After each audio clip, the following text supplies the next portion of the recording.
ahead and get started this morning. It is January 14th, 2025, and we are going to check in with the Technocracy Rising. Now, before we do, every once in a while, we discover what I call a glitch in the matrix. Basically, what happens is the predictive programming becomes so accurate that they'll mess up and they'll actually show us a future event before it happened.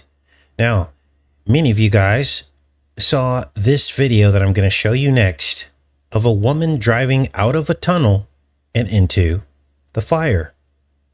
Well, let's take a look. Stood up. Fought back.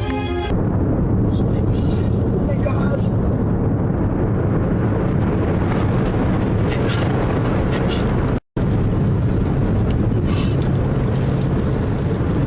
Oh my God, please stop, please.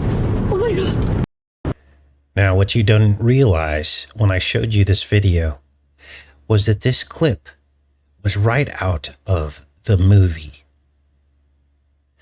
Right out of the movie 2073, which premiered way back in September of 2024. You can go look this up yourself. Pull up the movie 2073, and toward the end of the movie, they show this clip. That was 3 full months before the LA fires that it premiered. It probably filmed long before that even, or was included in the film long before that. Yet, what's happening with this video right now? Well, let me go into the chat, because some of you have seen this video and you believe, because of what you've been told, that what do you believe about that video that I just told you, that I just showed you? Because this is viral. It's all over social media. Wow. Most people believe that that video that you just saw was from the LA fires that just happened a week ago, or started a week ago. So, a glitch in the matrix. Now you know the truth. Now let's get into the Technocracy Rising. Because pretty soon we're not going to be able to talk about these little mistakes that we find. Pretty soon we're not going to be able to expose anything because it will not be seen nor heard. The fence is being built around us as we speak, and people have placed their complete trust about how the fence is used in one leader, Donald Trump. I'm also going to show you today an executive order written about a coming spam-demic, which that just was 2 months before the first cases of VidCo-19. There was an executive order written by Donald Trump about a coming spam-demic. There was also a peculiar meeting between Trump and China during that same time frame. So we're going to look at those executive orders and meetings, notes, very quickly. We're also going to cover this whole home invasion robbery programming, this phenomenon that's been happening with these athletes. And I'm going to tell you what I think that's really all about. It's not what you think. So let's go ahead and get started today, you guys. The tech billionaires are now firmly established in place. Billionaires that have been quoted as saying things like, AI will be the end of the need for human labor. AI will be the end of the need for humans, period. We've all heard them say that, haven't we? And billionaires that have been quoted as saying that people will want to live up in low Earth orbit, cities in the sky. Do you hear the doublespeak there? People will want to live up there. What's the doublespeak with that? Well, remember our Elysium movie decode, the movie Elysium, where there was a giant ring in the sky where all the elite billionaires lived? And the people on the ground wanted to live up there because Earth had basically devolved into a squalor of nothingness as all of these tech billionaires pulled out of Earth and went into low Earth orbit. Well, Bezos has proposed the very same thing. An Elysium type city that would hold 1 million people up in low Earth orbit. Now, in the movie, the reason why the people wanted to escape the misery of Earth and risk it all to fly in these shuttles up to low Earth orbit to the mansions in the sky was for health reasons. They wanted to get into med beds that were up there in Elysium. Remember that? Well, all that's starting to happen now. Everyone's obsessing over these med beds that are being promised and talked about. And so it's all starting to happen now, isn't it? So this will be our world. Now, right now, they're just baiting people in with promises of a better America. But how can America be better when there's no discussion about actual real jobs? We're not talking tech jobs. We're talking real jobs. Why isn't this being talked about? You know, some friends of mine from Colorado, I've known for a long time. My mom was just telling me the story. Got a electric journeyman training, only to find out that the large company in Colorado just sent all the jobs to Mexico. Have you guys heard about this? Very large manufacturer, electronic manufacturer. I think it might have been GE. Correct me if I'm wrong. Just shipped all the jobs to Mexico. Now, these people have to they have to move and go find jobs.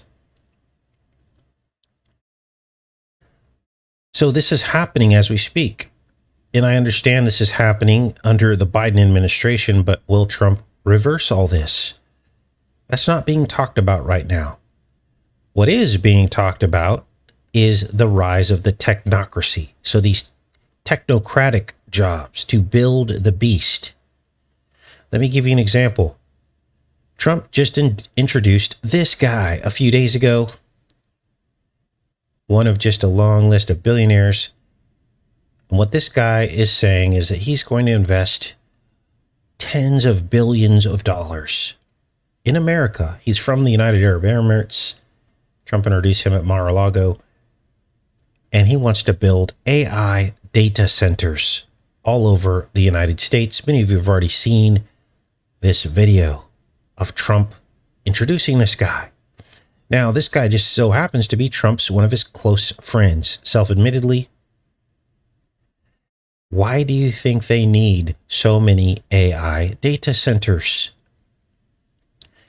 It's because the face of what it means to live in America will be changing. Think about it. I like things just the way they are. I don't need faster internet. I don't need automation. I don't need any of that, because with that comes incursion onto your privacy and more control in terms of policing and more government control. So why is this all being built if we're all okay with the way things are now? Why? Well, I'm going to explain that to you. Because they need to process all of the data that is coming in through the cameras. And they need to process it in real time. Therefore, they need an infrastructure, AI, to handle all this. Now, if they were saying stuff like, oh, we're going to build, this AI, these data centers so that we can lower your taxes, right? Let's say, oh, we're going to apply this to government jobs. We're going to make it so, there are less people that have to do certain tasks in government. And therefore, we're going to be able to lower everybody's taxes down to 3% or 2% because AI is going to do all the work now. A lot of people might go for that. Wow. I'm going to save thousands of dollars a year on my taxes because government's going to be more efficient. But I don't believe this is what they're saying. Trump is talking about a tax cut, but nothing to the magnitude of, a small tax cut, it doesn't make up for all this. There's something else at play here. This is a power grab. Now, let's read about this and what they're talking about here. Emirati billionaire Hussein Sajwani promised a $20 billion investment in the booming U.S. data center industry in the coming years. He and Trump announced on Tuesday at Mar-a-Lago, with an election victory largely driven by voters' economic concerns. Trump has doubled down on bolstering investments in domestic industries and proposed higher tariffs in China goods. We already know all that. We're planning to invest $20 billion and even more than that if the opportunity in the market allows us, says Shahwani. Oh, he's from Dubai. And his company is called Pdemic. Pdemic owns the Middle East's only Trump-branded golf course in Dubai, which opened in 2017. So this guy is going to build all of these data centers. EdgeNext Data Centers by Pdemic announces expansion into the U.S. market with 2,000 megawatt projected future capacity. $20 billion investment. Here it is here. Here's the name of the company, EdgeNext. Palm Beach, Florida.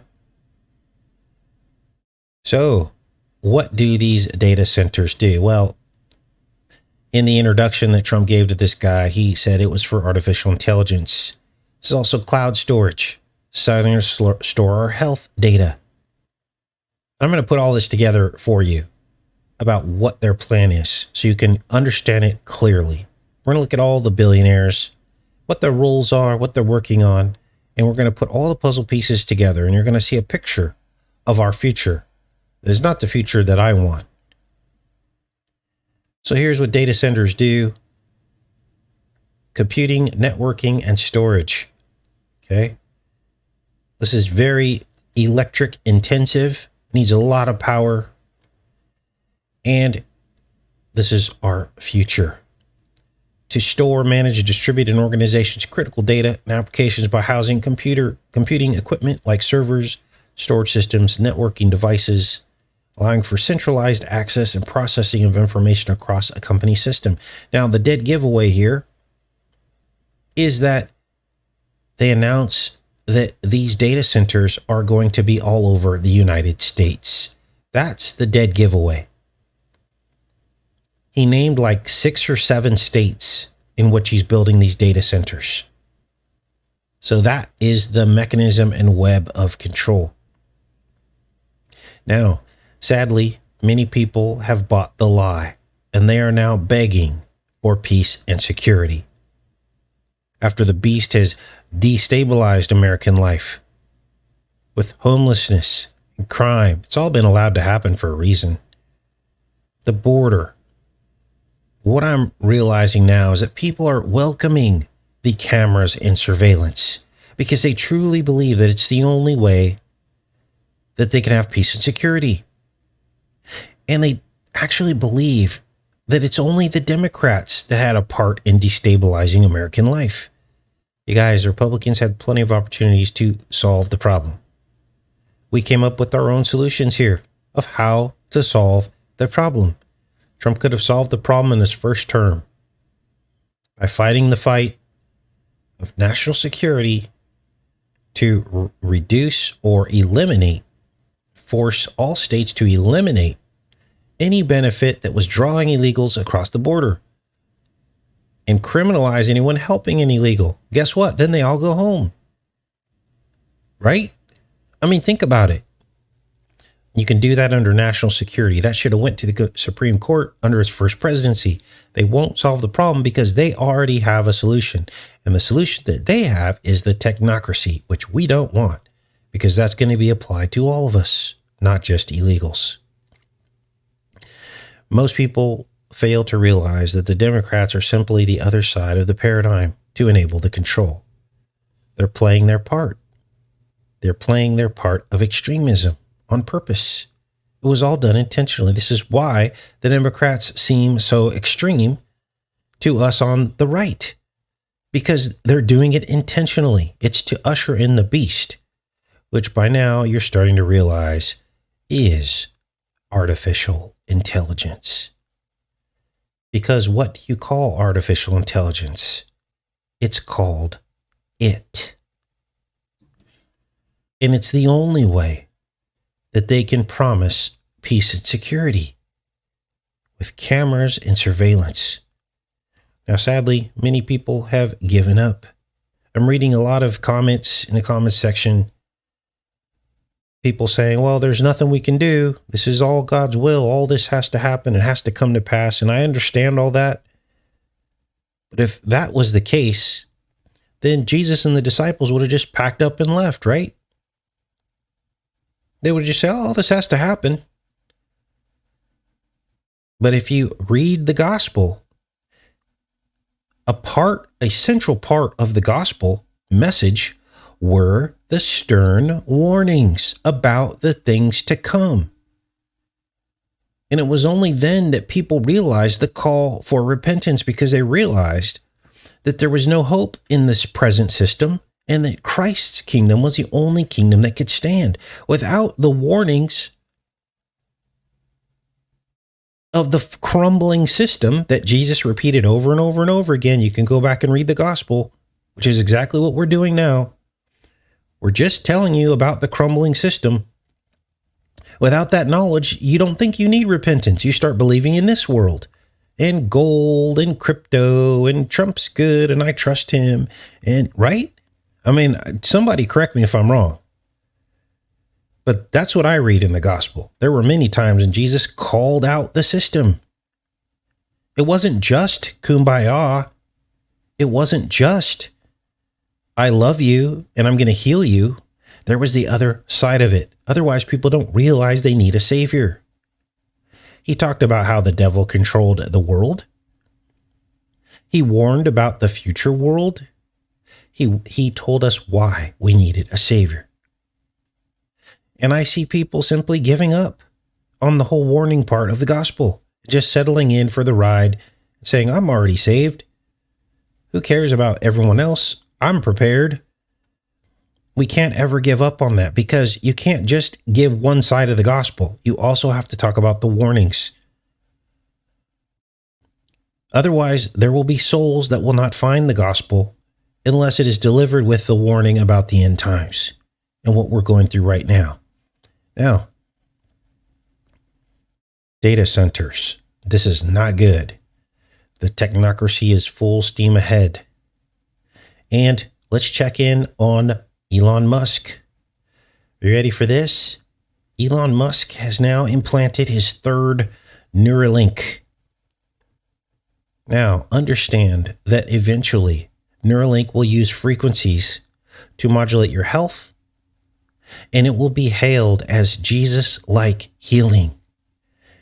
We already saw it, you guys. He's like, I'm going to make it so people can get out of wheelchairs and walk.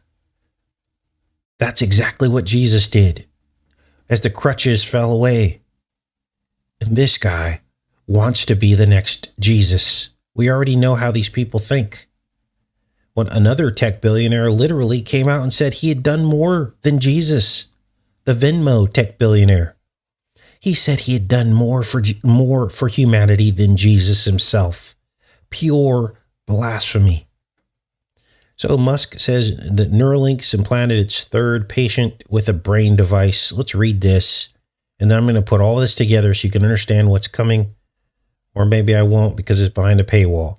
Neuralink's brain computer device has been implanted in a third patient. The company has plans for about 20 to 30 more implants this year.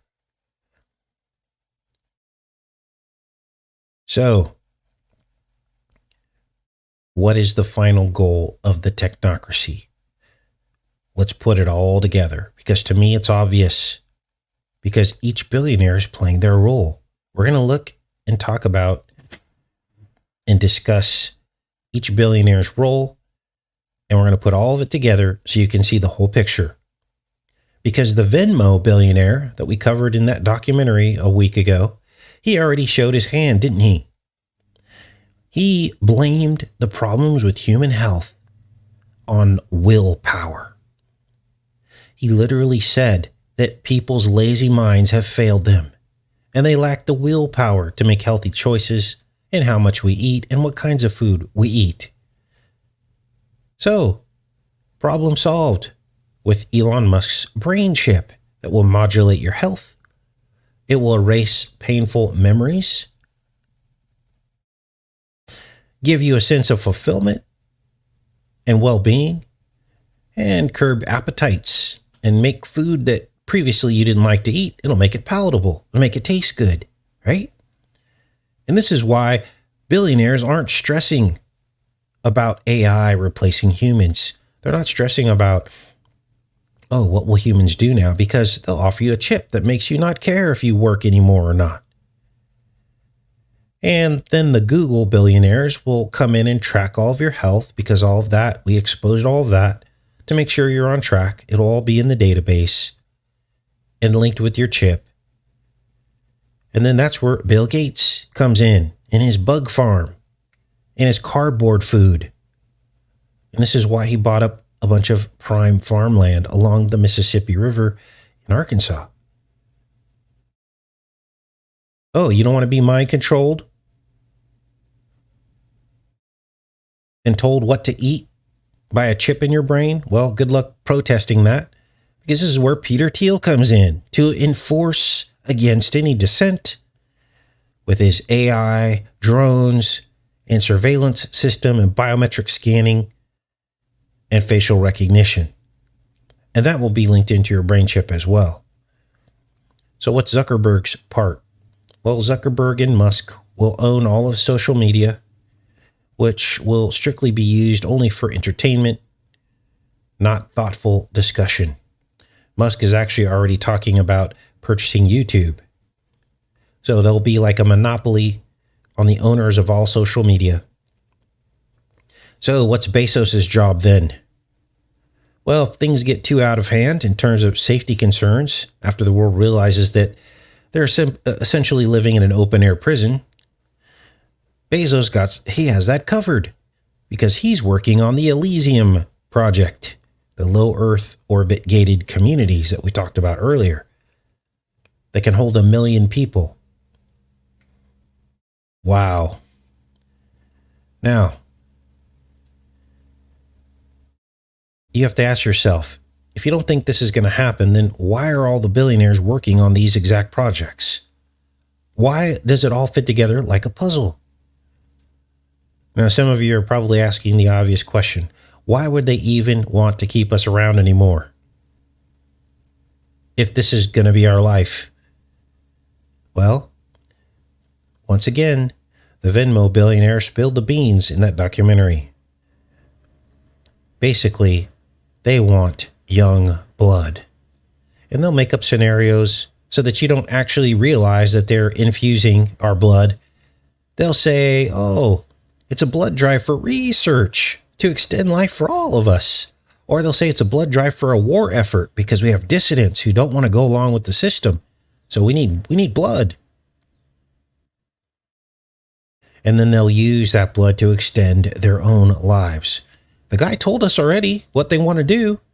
He was transfusing his own son's blood so that he could stay young. Now, I didn't make any of this up. I simply arranged the puzzle pieces to fit a picture. Now, none of this is meant to scare you. It's meant to reveal to you the truth about what's coming so you can start demanding accountability. We actually still do have a voice, but too many people are tricked and deceived into trusting and just going along for the ride instead of standing up. If you're a conservative, it's completely okay for you to ask Trump. Now, I know that's not going to happen, but it's completely okay for you to say, look, we need some protections against artificial intelligence because this thing could steamroll out of control. We don't want artificial intelligence in any part of policing, healthcare, decisions and choices, freedom of speech. None of that should have artificial intelligence in it at all. And until you demand that, then you're asking for what's coming. And it's okay to do that. As a conservative, why won't we stand up and ask that? We need protections against these billionaires who are positioning themselves for the exact scenario that I just outlined. And this is fast tracking. This is going to be within our own lifetimes. And we need rules and protections against the incursion of AI into our lives. And again, I know all this has to happen. It's outlined in Revelation. But why are we going to willingly support the beast? That's essentially worshiping the beast and the image of it by complying and giving in without a fight, without a protest. Now, I watch a lot of wildlife out here. Sometimes I'll just stare out the window and you'll see hawks in the trees swooping down on mice. But I'll tell you what you don't ever see. You never see a mouse go willingly just because it already knows that it's going to get eaten by a hawk. It always puts up a fight. It doesn't just lay there and wait for the hawk to eat it. Now, sadly, a lot of people are going to sign up for everything I talked about willingly.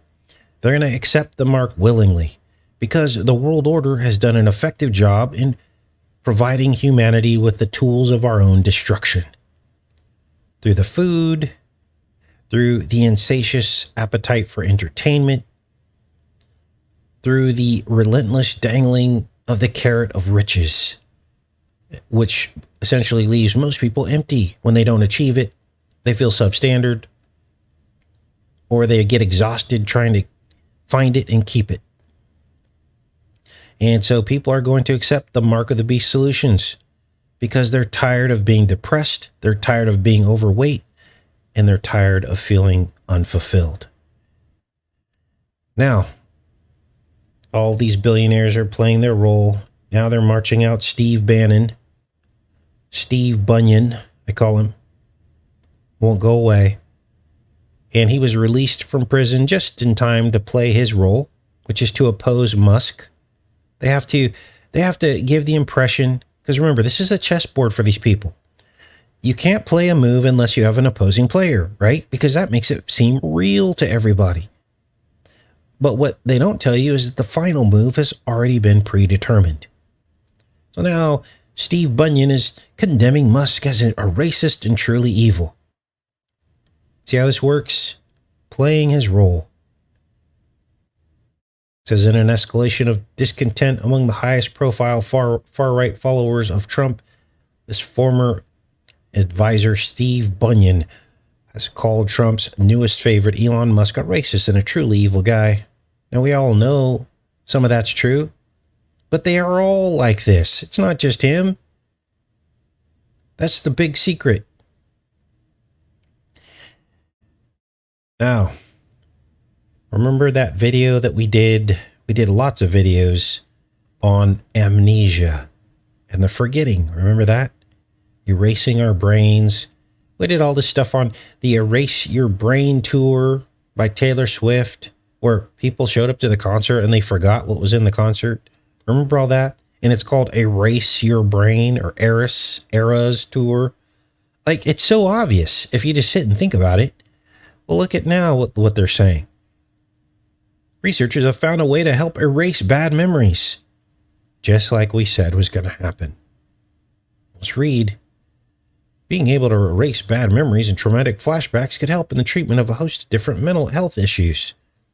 And scientists have found a promising new approach to do this, weakening negative memories by reactivating positive ones.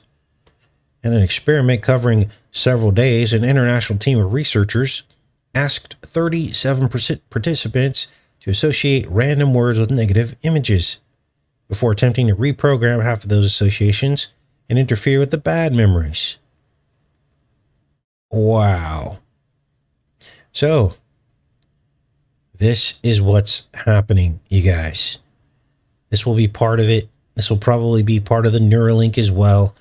It'll all come in a package deal, and a lot of people will jump at it.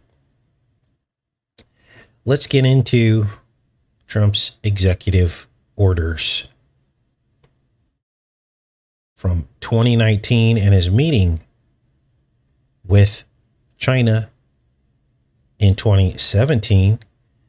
All of this before the spam-demic, but creepily, they talk about a spam-demic. Here's the executive order. We're just going to read this, and I'm going to interchange some words so that we don't get in trouble with YouTube. Here's the executive order. This was dated September of 2019, just 2 months before the spam-demic started. It says, let's start reading. Influences, or remember, we're replacing words here. Please, you guys help them in the chat if they don't understand what I'm saying. V's, we're just going to call it V's are constantly changing as they circulate globally in humans and animals. These are Trump's words in this executive order. Relatively minor changes in these V's cause annual seasonal influence outbreaks, which result in millions of illnesses and hundreds of thousands of hospitalizations and tens of thousands of deaths each year in the U.S. Periodically, new influence V's emerge from animals, including birds and pigs, that can spread efficiently and have sustained transmission among humans. This situation is called an influence spam-demic. Unlike seasonal influence, a spam-demic has the potential to spread rapidly around the globe. So you get the gist here. They even talk about the spam-demic of 1918 and 1919. It was estimated to kill 50 million people worldwide. Guess what? 2 months later, they claim that the CV-19 killed almost the same amount. And it goes on and on and on. Look how many paragraphs are about a spam-demic. This is right off of the government website. Executive Order. Donald Trump, September 19, 2019. Now, back in 2017, Trump met with Xi Jinping, November 10th, 2017, 2 years, almost 3 years before the spam-demic. And down here, again, they talk about the two sides wanted to carry out joint projects on HIV and infectious diseases. Both sides plan to continue to implement the international health regulations, carry out their national action plans on antimicrobial resistance. Wait a minute, I thought we hated China. They're all working together. Two sides committed to setting up a clear process and timeline to rapidly and continuously share influence V's with human, there's the word again, spam-demic potential. So now you know the truth. What are you going to do with it? Well, that's up to you. Until we demand, just because you're a conservative doesn't mean you can't demand action from your conservative, quote unquote, leaders. Now, I know that's not going to happen, but I'm putting it out there. I'm putting it out there. Now, let's hop off of that. Let me check in with you guys. We're going to get into what's going on with this sports robbery phenomenon. Have you guys heard about this? And what have you heard about it? I'm in the chat now for a second. Good morning, everybody. Still snow on the ground over here. Super chilly. Now, at the end of the show, we're going to get into an exercise routine. Now, I can't join you today because I already did my air squats and I can barely walk. I did 3 sets of 25. I'll show you what to do with this, but get on your sweats and prepare for this. This is going to be good because we need to stay sharp, right? But understand that after today's workout, you're going to probably be sore. You're going to be sore for a few days, depending on how in shape you are. Some of you walk a lot, and that's good. But if you can't get out there and walk for whatever reason, I'm going to show you a really simple exercise. It's just fun to do. It's super easy, and It's going to keep you sharp. It's going to keep your blood flowing, because health is what it's all about, right? We don't want to be dependent on doctors, right? So we'll do that after we talk about this robbery, athletic health robbery, or not health, athletic home invasion robberies. So what's going on with this? Well, let's read. Now this is funny on its face, because it's so hilarious that people would believe this. But essentially what's going on is there have been a rash, or what we're told, a rash of home robberies while athletes are on away games. Yet, none of these robberies result in any kind of confrontation. They don't ever run into a security guard. There's never a maid at home, cleaning. The wives are never at home. Nobody's ever there. It's an empty house. Let's read. Luca, Doc's fiance targeted. FBI warns about crime rings targeting pro athletes. Federal investigators say the homes are targeted due to perception that they may contain high-end goods like designer handbags, jewelries, watches, and cash. You think? FBI is warning sports leagues about crime organizations targeting professional athletes following a string of burglaries at homes of prominent NFL and NBA players. The athletes' homes are targeted due to the perception they may contain these goods. NFL and NBA already have issued security alerts to the players after the break-ins. Now remember, Patrick Mahomes supposedly got his home broken into too. This is crazy. While they're away on road games. Luka Doncic of the Dallas Mavericks is the latest professional athlete whose home has been burglarized. Lara Beth Seeger, the Star Guard's business manager, told multiple media outlets Saturday there was a break-in in his home. Nobody was home. Nobody's ever home. So that's suspicious, right? There's usually always somebody around, right? The gardener, I don't know, somebody at these multi-million-dollar mansions. Why would you leave the home completely unsupervised? There's a live-in. Sometimes they have a live-in person that just watches the property out back or something. Someone could call the police. But apparently these robbers are so sophisticated that they wait until the perfect opportune time where nobody's home across 6 or 7 different burglaries that they're telling us happen. Wow. Makes you wonder, right? Makes you wonder if these athletes had insurance on some of these things that were stolen. Is this some kind of insurance scam going on here? Well, I'll give you my thoughts on this. Let's read this other story here.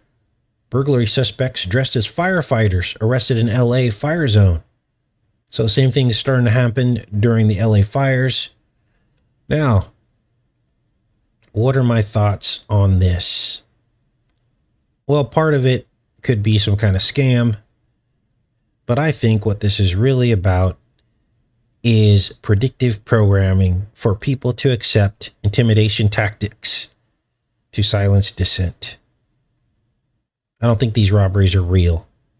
There's no way that a person with all that money would leave anything on the table when it comes to home security, right? And the fact that there's nobody ever home, no confrontation, no security guard. Typically these neighborhoods, these multi-billion-dollar neighborhoods have security guards constantly patrolling in the street.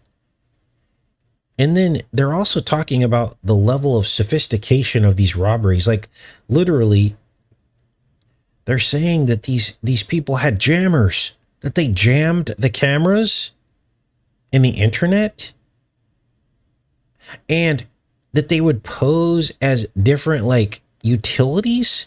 You guys, that's like out of a movie. So, and our FBI doesn't know what this is about.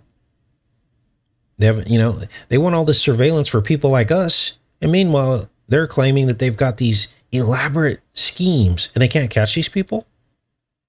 They have no idea. They have no electronic surveillance on those people. I mean, you think some of this would be kind of easy to pick up on. And this is why I believe that this is just programming for the coming police state. So if you step out of line, and then what they'll do is they'll send fake undercover robbers to steal, kill, and destroy. Take all your stuff, and they'll say, oh, it was a sophisticated crime ring. Nothing we can do about it. And that's basically meant to tell you to shut up. So I don't know what your guys' thoughts on this, if you think these robberies are real or not. So I'm back in the chat. Now tomorrow we'll be back with Fire and Ice podcast. We'll continue that. And we're going to look at some of our Fire and Ice videos that are seeming to happen now as LA is still on fire. No end in sight. They've got some control over the fires, but now it's all about, the Santa Ana winds. There's no rain. I mean, it's dry as a matchstick, and they're anticipating that this is going to now spread north up into Malibu and some other places. And here we are in the Midwest and the South, and it's frozen literally in the single and double digits. Wow. Yeah. Flinghammer says it's like a silent purge going on. Certainly starting to feel like that, isn't it? So how are you guys doing today? Yeah, more ice coming. It's going to get even colder. I mean, we're in the winter, but this is a pretty cold winter. And it's sustained. Usually there'll be a cold snap, then it'll kind of warm up. But this year, there's still snow on the ground, you guys. It snowed like, what was that, a week, 2 weeks ago? There's still 6 or 8 inches of snow on the ground here. So,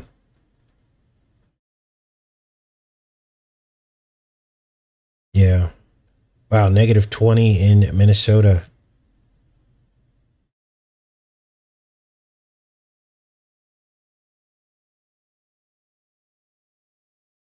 Unnatural weather.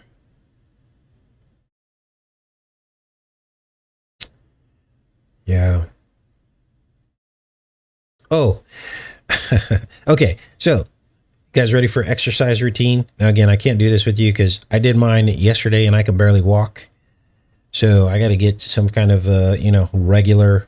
So it's just pretty simple. It's an air squat. Okay. Now I did 3 sets of 25, and that's all it took to make me sore the last 2 days.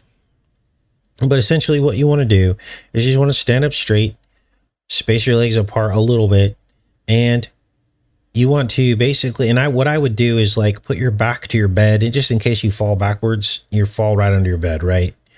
We're not trying to hurt ourselves here. And then what you do is you squat down slowly. Do the first couple kind of slow until you can figure out how your knees are going to react to this. And you squat down as far as you can until you're comfortable, until you can push out of it and stand back up again, right? It's an air squat. So you go down, you do 1. And then once you have your feet positioned and angled apart so that your knees aren't hurting from the first couple squats, because what you don't want to do is do these squats to make your knees hurt, because that's counterproductive, right? This is about flexibility. It's about blood flow. It's about a little bit of exercise, and it's a routine you can do every morning or every day to maintain your weight and also to feel better, be flexible. And I did 3 sets of 25, and I was actually shocked that I could do an air squat. I was like, wow, that's not too hard. And it gets the blood flowing and gets your heart rate up. So try that. And then you can actually increase the amounts over time. After you've done like maybe 1 or 2 sets of 25 for a couple weeks or a month, you can increase that up to 100, 200 if you want. Your legs are your largest muscles on your body, so that you're going to get the biggest bang for your buck doing this. And since you're not adding weight to it, you're not building a whole lot of muscle. This is more about flexibility and blood flow and burning calories is what it is. You're going to get the biggest bang for your buck. Now, if your knees are bad, obviously you can't do this exercise. You're going to have to do something different. But this is the quickest way I found to lose 5 or 10 pounds that you want to lose. So hopefully that's helpful. We need to, I'm trying to be a more well-rounded channel. It's not all about gloom and doom. There are certain things you can do to prepare, have a peaceful, state of mind. Of course, Jesus is at the core of all of it, but they didn't have to worry about exercise because they were walking everywhere, weren't they? They probably walked, 30 miles a day or something. Who knows how far they walked? They walked everywhere. But we as Christians, we need to also have a certain level of fitness, don't we? We should try. And so these are just things that can help us, because a lot of us like to doom scroll and be on the internet a whole lot. And before you know it, you realize, wow, I haven't really burned any calories, So All right. I almost forgot the exercise segment.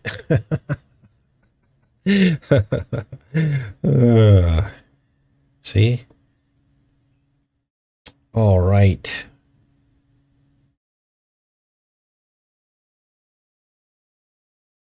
Yes, the wages of sin is death.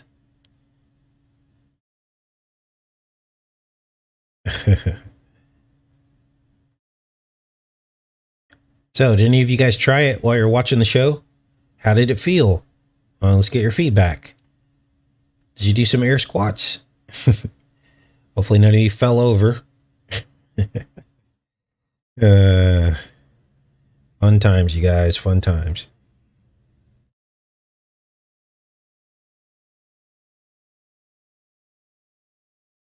Yeah, how are your knees doing, Cheryl? Cheryl had a bad knee. Yeah, if you got bad joints, then you're gonna have to do some of this stuff in a swimming pool. I'm thinking. Marion says, I'm 70. That's her answer. I'm 70. T-Money 60. Just dance. Yeah, a lot of people do the dance thing. You know, I've seen that on the internet a lot. That's cool too. Just dance. Movement causes pain. Yeah. My body hurts more in the winter, says Bones Jones. Yeah, the cold and arthritis.